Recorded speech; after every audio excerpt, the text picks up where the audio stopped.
ज्ञान योग से पहले आता है, ठीक है।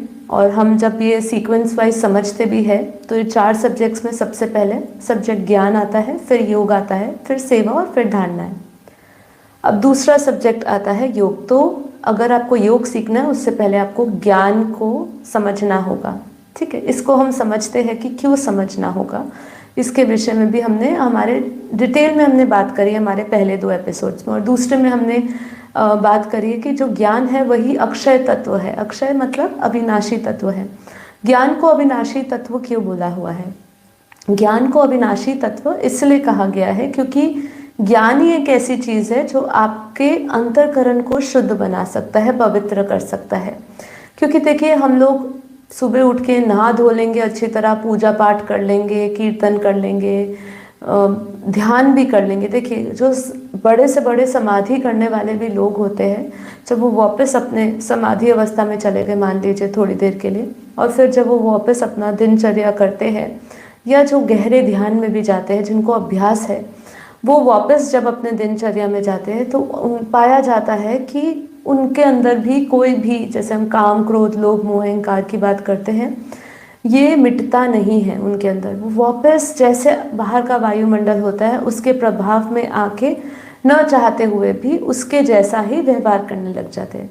इसीलिए हमारे शास्त्रों में जब हम अष्टवक्र गीता पढ़ते हैं या हम भगवत गीता पढ़ते हैं तो उसके अंदर क्लियर डिफरेंस यही बताया गया है ज्ञानी और अज्ञानी में। तो जो ज्ञानी आत्माएं होती हैं वो उसमें उसका अंतःकरण शुद्ध होने के लिए वो ज्ञान को प्राप्त करता है। जब आप ज्ञान अपने अंदर उतारते हो तो आपका अंतःकरण मैला नहीं होता है, ठीक है। यहाँ पे अंतःकरण मतलब हमारा कारण शरीर से भी है। देखिए, ये ज्ञान की गहराई है ना, ये हमें कुछ कुछ टर्म्स को समझना पड़ेगा जो हमारे बेहद के ज्ञान से नहीं जुड़े हैं या जिनकी अभी अध्यात्म की यात्रा केवल योग से सीमित है, योग तक सीमित है और उसके आगे उन्होंने ये सब शब्दों को पहली बार सुन रहे हैं। अंतःकरण को शुद्ध करना, कारण शरीर क्या है, सूक्ष्म शरीर क्या है, ठीक है। ये सब चीज़ों को आपको समझना होगा यदि आपको योग सीखना है। क्योंकि योग केवल एक ऐसी प्रक्रिया नहीं है कि आप बैठ गए और आपने आंखें मूंद ली और आपने आंखें मूंद करके अपना मन शांत कर लिया, ऐसा नहीं है। देखिए, इसके बहुत सारे फैक्टर्स काम करते हैं कि आत्मा किस गहरी ज्ञान और ध्यान की अवस्था में जा सकता है। उसके ऊपर बहुत सारी चीज़ें काम करती है जो आज हम डिस्कस भी करेंगे। योग सीखना है तो आपको ज्ञान में उतरना होगा। इसलिए यहाँ पर आज हम यही बात करने जा रहे हैं कि योग ही ज्ञान है और ज्ञान ही योग है। भगवान कृष्ण ने गीता में कर्म योगी जीवन के बारे में बताया। अब आप खुद सोचिए, कर्म योगी जीवन कैसे संभव है? कर्म योगी जीवन तभी संभव है जब आपके बुद्धि में लगातार ज्ञान चलता रहे, ठीक है। आप निर्लेप रहे, ठीक है। क्या बोला? ब्रह्म ज्ञानी सदा निर्लेप। अब ब्रह्म ज्ञानी को सदा निर्लेप कहा है। कोई बहुत ज़्यादा जो भक्ति करता है जो उसको निर्लेप नहीं कहा, ब्रह्म ज्ञानी सदा निर्लेप कहा है हमारे शास्त्रों में, ठीक है।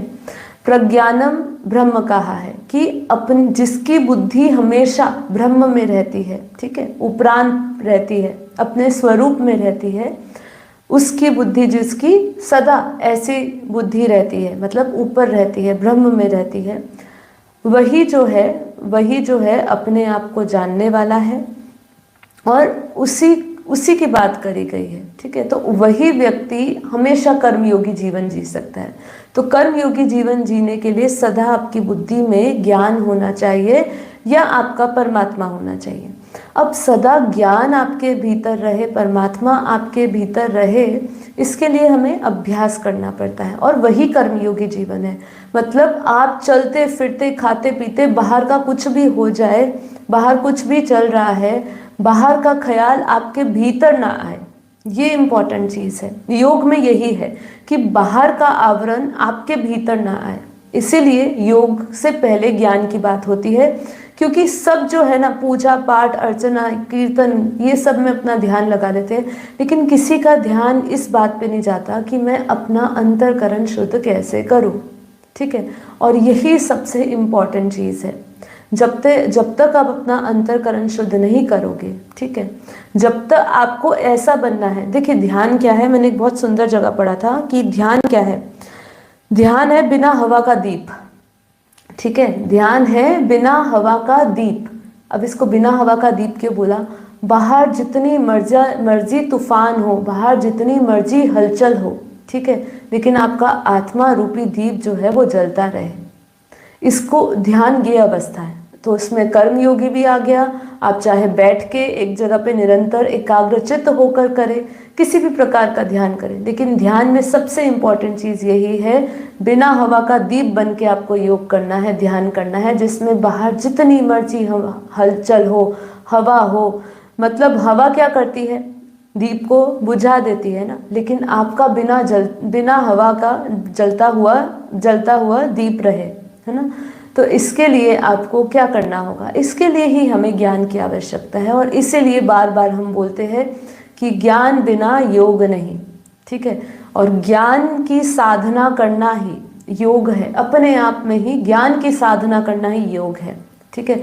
और योग करेंगे तो योग करेगा कैसे? कौन करेगा योग? वो ज्ञानी ही ध्यानी बन सकता है। बिना ज्ञान तो ध्यान नहीं किया जा सकता है। अब दूसरी बात, ज्ञान और क्यों इम्पोर्टेंट है? हम समझते हैं कि हमें अपने मूल से जुड़ना है, मूल जड़ों से जुड़ना है। अब मूल जड़ क्या है? आपको तो यही नहीं ज्ञान होगा तो आप ध्यान कैसे करेंगे, बताइए मुझे। तो इसलिए ये सब चीज़ों को हमें समझना है कि अगर मूल अस्तित्व से जुड़ना है, अपने आप को जानने का भी ज्ञान होना चाहिए। तो हर जगह ज्ञान तो फैक्टर आता ही है, नॉलेज होना, अपने अंदर विजडम बढ़ाना, ये बहुत ज़रूरी है। आप जैसे जैसे ध्यान सीखोगे आपके अंदर ज्ञान बढ़ता जाएगा।